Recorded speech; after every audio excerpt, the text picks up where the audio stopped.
And they're about to be in a lot of trouble here, Toby, is, yeah, FaZe is committing to this. Lin Shu, though, with that Panzer, could cause big problems for FaZe. Yep, that's what I was owing about. I saw it, and I saw it early. Pow will be flushed. Nothing Lin Shu can do about that. But how many guys do you run up the staircase at the same time? And how well does Lin Shu time this explosion is the question. We've seen it before. 1v4s are definitely doable in this area of the map. He's going to swap over. And you know what? Honestly, Corexi gets the kill there. But I think that might be a blessing in disguise for FaZe that just happened. CC now comes in, finds teams instantly. Corexi goes down as well. There's just two guys to respond. But CC and 7-7 are towering apart FaZe Clan. And all of a sudden, it's just down to Fex. He finds himself in a 1-on-2 after coming in with the advantage, the opening on the team of Tiambo. But now it's just 77 versus Fex. A helping hand coming from Duckmai. Fex will survive and might actually get some players up alive too, because there's no one near that could potentially do damage in return. Up the hillside, up above them, so it's limited how much they can scout. They're not going to care to do wide rotations. They're going to send it full speed center. Ice left down already. Mingming instantly to follow. Summer goes down here as well. They flip to just one player alive. Heaven, those get taken down or at least knocked, but instantly on approach, Petrichor is torn apart. And that was a bold move from Petrichor, but amazing defense coming out of KDF there. EB team stuck in rotation hell here. They had a good angle early on, but didn't like the fight that they could have taken against Day4. Now caught in the open, down to barely any HP. Sparrow should fall to that nade. Nope, not gonna happen. A little bit of a dust cloud comes up, granting some visual cover for Sparrow, but don't think he's long for this world. The saving grace here for BB team is the fact that Haisaki had a grenade out, so he couldn't just finish them off. They were so low, and this has given them the opportunity to come in and go for the trade, and he gets caught with a grenade in his hand. Not even a grenade, a smoke. He was waiting for his teammates to arrive, but now they're starting to take shots from afar as well. Himas comes in, finds the first, Phil first, will get one in return, and BB team will be eliminated, but it's just Himas left alive. And now in the meantime, back towards Valatai we go, as they start finally getting taken down by some of the nades locked over by Guangdong Freaks. And Cerberus actually fell, so Valatai now with just 2 members alive. It's Latai and Unique, and the mortars from Bean are starting to come out. To make matters even worse, there's no way Valatai gets the lift to say to write home about this one. Now with Falcons, as we said just before, most likely looking to take the position up on the hillside on the southern side of the circle. They should be able to see what's going on down here. Well, that's 329 pops up on the screen, and Valatai is asunder. Direct hit right on top of Valatai. Man, those mortars must feel good to land as we now move to Na'Vi, who have, as you said, we were watching them earlier on the north side, now having to contend with Day4. A quick knock coming out from Thanadol. Don't think they were expecting him to be this close, able to find the first. Now we'll see what they can make of the element of surprise that just had gone in their favor. Thanadol is going to be traded, should fall to his own nade in a second, as well as Thifex peeks on over, finds Belmoth too. So 3 members still up of Na'Vi. They're doing a good job of recovering and putting a lot of pressure here on Day4, who now have their back against just a shack here, and it looks like TSM now will take what was the remains of Valatai in this dip, and I think fortunately for them, KDF is probably out of util. Yeah, should not have a whole lot more to work with. As Flash, the single player left alive for Day4, try to make something happen, but Na'Vi has this one on lockdown. There should be nowhere for him to go in this fight as the circles keep centering up. Freaks will take yet another one. And so Sonics as well, they're going to be comfortable in the circle. 17 don't have to move. The onus really now is actually onto FaZe and Na'Vi on the east side of this, as we're looking at Danawa just trying to hold off the line against the Expendables. I'm loving the timing of the rotation of Expendables, though. They didn't make this move before the Western Hill was all out of the circle. They knew they wouldn't be able to play here if there were teams sat behind them, shooting them in the back. But they saw All Gamers Global having to back off. Now they make the play. Now they try and see if they can take the fight to Danawa. And Danawa in a lot of trouble, but a helping hand once again coming from KDF. Nice knock coming out, and they're actually taking the fight also to Na'Vi. Definitely are. They're trying to keep everyone at that distance. They know the importance or the value of the position that they have in the circles that have gone their way, and they have to make the most of it. Freaks trying to prone down, trying to wait this one out, and Expendables really with no other option than just pushing on forward. And I like the fact that Sparking is starting to flex out as a solo. He knows he needs to get some points. He's probably not going to be able to do much, especially in that dip as a solo. And so he's looking for any opportunity. He's actually going to find Hikari, and that's going to be a knock in Onyx in a minefield. Just trying to dodge all this utility. Nades coming left and right. Still keeping it together somehow. And all these smokes are starting to disappear as well, so the cover there was before is no more. And Onyx down to just 1 HP as Tanvu with a headshot through the window finds Steel, and that's Danawa out in 10th. And meanwhile, AGG has actually moved towards the Falcons now. Flood and Roth are trying to hold this one off, as you see the other two members here on the high ground trying to provide any form of cover that they can. Flood is going to step over, but Sir T will find. Sir T able to get one, gets the second player down as well. Falcons were in a 2-2 split, so very nice approach here by All Gamers Global. Again, it isn't just a Tycon train. No, the rest of the boys definitely pack a punch too. Reload and Snaker is forced to move down here. They do have the high ground, but with only 2, they lost so much in this. If they had 4, or at least 3 in this position, there could be so much more that they could do. But they still have a little bit of an advantage over AGG for the time being. They're inside the circle, and with them, I mean, the most southern or southern hard shifts, there could be a top 3, maybe even, waiting for them. But let's now see. All Gamers Global, well aware that they found 2, but now they have to reposition. They have Tycon still playing behind, and he's been hearing the vehicle movements of Expendables further towards the west, so they have to try and keep them at a distance, have to try and force them to potentially go north of the road. But of course, everyone waiting for this next circle to pop. Where are we going to go in this circle? As now FaZe is starting to get torn apart by 17. Blink and you'll miss it.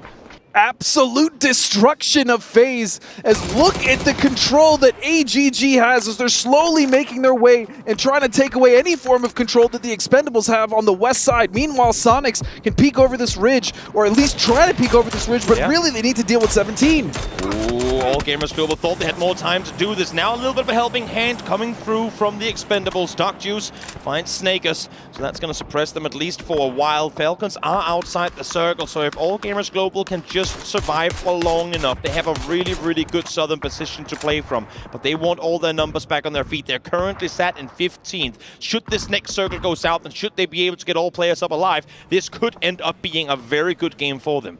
So again, my eyes are straight onto 17 and Na'Vi. Na'Vi trying to take shots at 17, because if they actually do eliminate them, they can play that road ridge a little more effectively. Not great, KDF still aware of that position, but they can at least move forward, so they find themselves in the circle, but now they're getting shot at by KDF, as Salute will also find 17. Yep, Freaks continuing to maneuver around smartly inside the compound that they have available. It's actually a surprisingly big compound to maintain full control of, because if they allow for just one team to get a foothold, just like that, you'll see 3-4 more other teams try to join the chaos as well. So the fact that they're able to still maintain this position all to themselves goes to show they've been playing a phenomenal defensive game from inside this Crossroads compound. Teams collapse in the buildings, and I think a lot of it honestly comes down to them taking out Petrichor as fast as they did. Because had that lasted for a little while longer, has one more knock gone against them, could have definitely been a whole other outcome of that fight. Heaven able to find Tivix on approach. Now it's just Fairest up. I don't think there's any chance he gets to him. Does he commit this? You will try and get the rest up. I'm not sure. In the meantime, now Sonics, knowing that they have to cross the road as well, will try and do so. Able to find the first one. Dark Juice down, Delvin down as well, as Strimsy gets the 2-point flush. 6 points confirmed so far for Sonics, as they manage to make landfall on the other side of the circle. Issue is they're not in sight of the new circle just yet. No, and not only they're not inside, Toby, but they still have to contest with AGG, who has made it into that west side dip. And at least for the time being, you also see KDF somewhat distracted there by the members of Na'Vi, but Salute is still making sure to hold on to that west side, or at least make sure that their presence is known. My one fear is that Freaks have lost track of Little Ghost. They were fighting 17 earlier, but he's still alive on the other side. In the meantime now, All Gaming Global trying to dismantle Sonics. If they can take them out here, they will have all the space on the western side of the circle. Cest, solid headshot connected, but can't quite find the knock onto Shrimsy. No, but the good thing here is that the Sonics are all on the back foot. Those two members in that dip are going to have to be saved by Hwin, but a huge turn will come from Tycon. Great shots coming through, as we now see Cest again. I mean, All Gaming Global, they want to try and just cause chaos. They want to force the teams into one another. They know they only have one more player, make that 2, sorry, to deal with on the side of Sonics. But with H-Win and Tick knocked already, it's just Shrimsy on his feet, and Freaks now starting to flex out on the edge of the compound. But as you said, I'm looking at 17. I'm looking at Little Ghost, the last member, given a little bit of a chance to move forward, as Human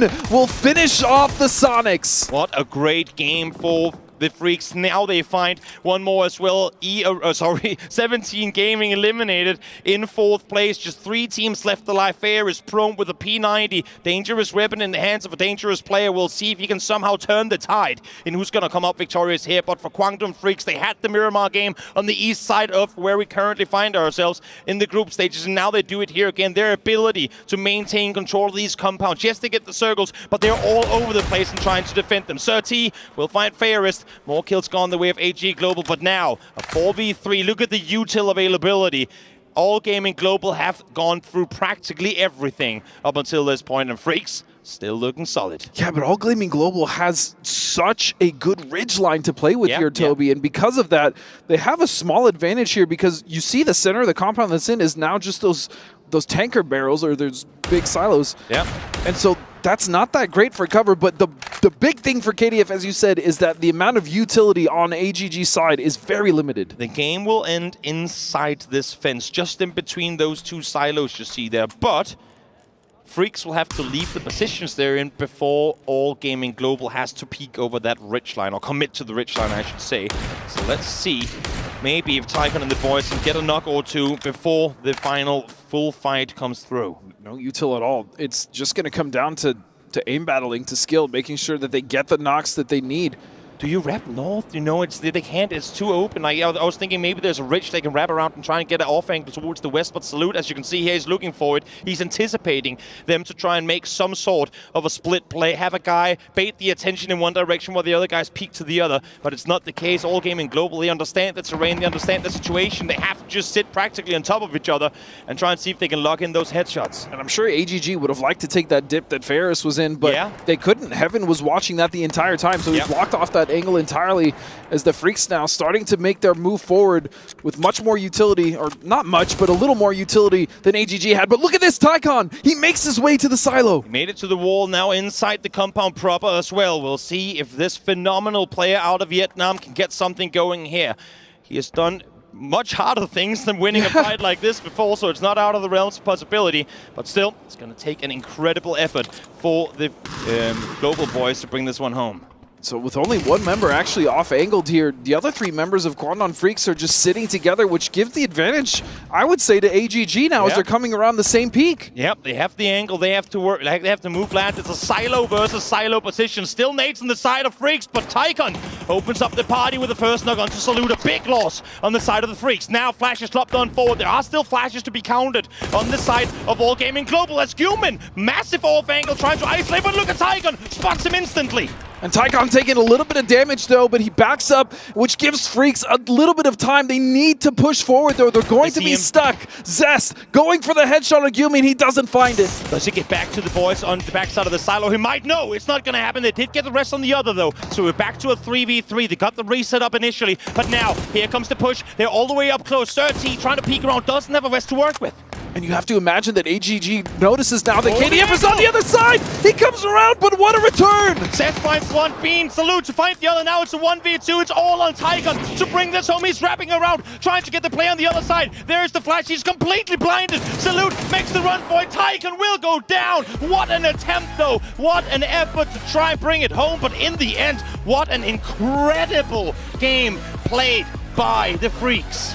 The defense they had in that compound initially leading into the final fight, I think they got 17 kills that game. Not only do the team that start in that compound not always come out victorious, but when they do, it's never double digit.